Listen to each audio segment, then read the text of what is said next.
Pagdating talaga sa motorcycle industry, napakadami na din talaga naman guys ng mga motorcycle company na naglalaban-laban dyan. Yung tipong kapag naglabas nga po ang isang motorcycle brand ng isang motor, patad nga po ito ng mga ka-rival na ibang motorcycle brand dito sa Pilipinas. At dito sa Pilipinas guys, kilalang kilala nga po ang brand na Rusi. Ito nga guys ang isa sa talaga naman po meron din pong mga magagandang motorcycle na nilalabas dito sa Pilipinas. Pero guys, alam naman natin na si Rusi is hindi nga po sila ang gumagawa ng mga motor nila na ibinebenta dito sa atin. Sila nga po is nagdi-dealer lang ng mga motorcycle o nag-aangkat lang mula nga po sa bansang China para ibenta dito sa Pilipinas. And kung titingnan guys, magaganda na din naman po ang mga motor ni Rusi na nilalabas dito sa Pilipinas. Yung tipong yung mga iba nga po nilang motorcycle is upgraded na din po pagdating nga po sa specs, features, and technology. Kaya nga dito sa video na to guys is pag-uusapan natin ng isang adventure scooter bike ni Rusi na sure na nga daw pong ilalabas dito sa Pilipinas. Alamin natin ang kanyang specs, features, at talaga nga bang naandito na ba yan sa Pilipinas. At aalamin natin dito sa video na ito kung ano nga ba dapat ang ating aabangan sa kanya. Kaya samahan nyo ako guys na pag-usapan ang motorcycle na ito. Pero bago yan, baka pwede naman na pasubscribe ng aking YouTube channel. I-click mo na din ang notification bell para maging updated kayo sa mga susunod na i-upload ko. Guys, baka pwede naman na palike and follow ng aking Facebook page. Nasa description po ang link. Kaya make sure guys na tapusin nyo ang video na ito para malaman nyo ang information may kinalaman sa motorcycle na ito.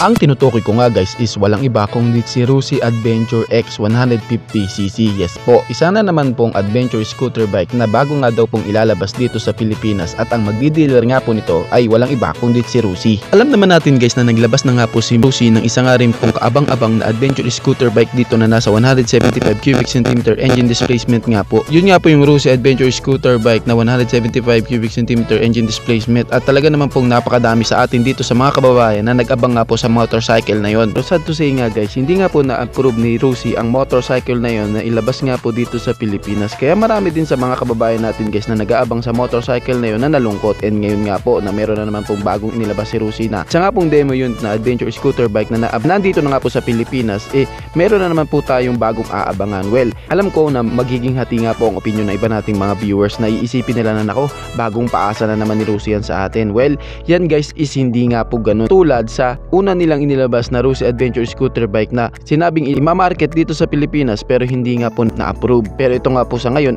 malaki nga po ang chance na sure nga pong ilalabas dito sa Pilipinas ang adventure scooter bike na ito. Kung pag-uusapan natin guys ang kanyang physical appearance, makikitaan din po talaga natin ang adventure scooter bike na ito na meron nga po siyang magandang tindigan, magandang forma at maangas nga po na physical appearance. Samahan mo pa po sa aggressive looking, lalo na nga po yung kanyang headlight. Ang lakas nga po, maka Ducati style ng kanyang headlight. Samahan mo pa guys yung kanya nga pong windshield na ito nga po is adjustable windshield. Kung familiar kayo guys sa ADB ni Honda, same na same po sila kung paano mo i-adjust. Siyempre guys, mano-mano po ang pag-adjust nito. Samahan mo pa po sa kanya nga po mga materials na ginamit sa kanya, yung mga pairings niya na matitibay po. And meron nga po siya guys na panel gauge na naka full digital panel gauge na. Samahan mo pa sa mga magaganda nga pong switch. Ang motorcycle na kahit nga po sabihin natin galing siya sa China, meron din po talagang quality. Maganda nga po ang kanyang texture sa kanyang upuan. Samahan mo pa po yung kanyang exhaust na maganda nga po ang forma. Kaya kung titignan nga po ang kanyang physical appearance guys, talagang masasabi mo po na makikipagsabayan din po ang kanyang forma sa iba nga po mga motorcycle brand na naglalabas ng mga ADB scooter dito sa Pilipinas. Yung kanya nga po palang headlight guys is napakaangas ng kanyang DRL light. Lakas talaga maka Ducati. Tapos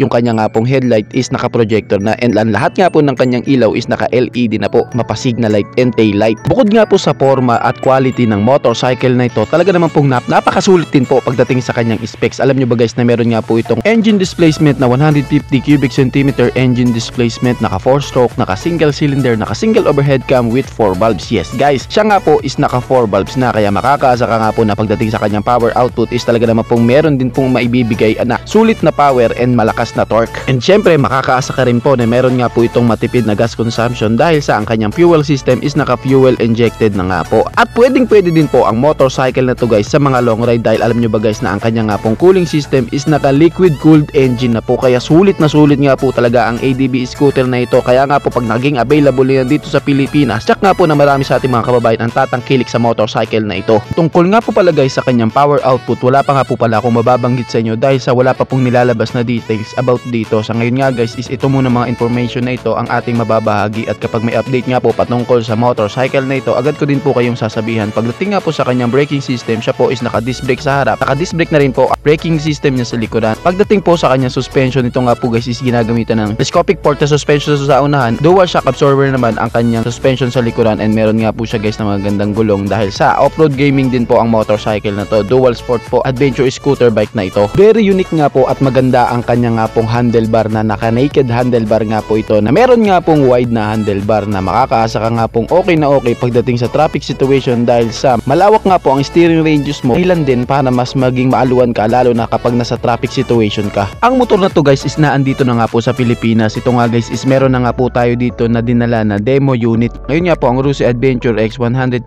Fi guys is nasa Dumaguete na nga po, and ito nga po guys is nasa test unit na nga po. Tinetesting na po ang unit na ito at ina-observe kung ito nga po guys is pwede nang ilabas dito sa Philippine market. At alam nyo ba guys na sure na nga po na ilalabas to dahil sa inaantay na lamang po ang approval ni Rusi matungkol nga po sa naglabas ng motorcycle na ito. May kinalaman nga pala sa kanyang pangalan guys, hindi pa natin sure kung ang pangalan nito is Rusi Adventure X 150 Fi. Aalamin pa po natin. Kung may mga kaukulang pagbabago po patungkol sa adventure scooter bike na ito, agad ko din naman po kayong sasabihan. Kaya pinapakita lang po talaga ng motorcycle brand na yan na si Rusi na hindi na din talaga sila basta-basta kapag nag-aangkat ng motorcycle mula nga po sa ibang bansa. At isa nga po sa patunay dyan, itong motorcycle na ito na dapat nga tating abangan na ilalabas dito sa Pilipinas, si Rusi Adventure X 150 Fi. Kayo guys, anong masasabi nyo sa motor na ito? Paki-comment naman ang inyong reaksyon. Maraming salamat po.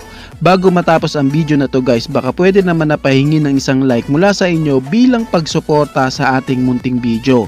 Maraming salamat po. So pwede mo na rin i-share para din malaman ng iba nating mga ka-rider.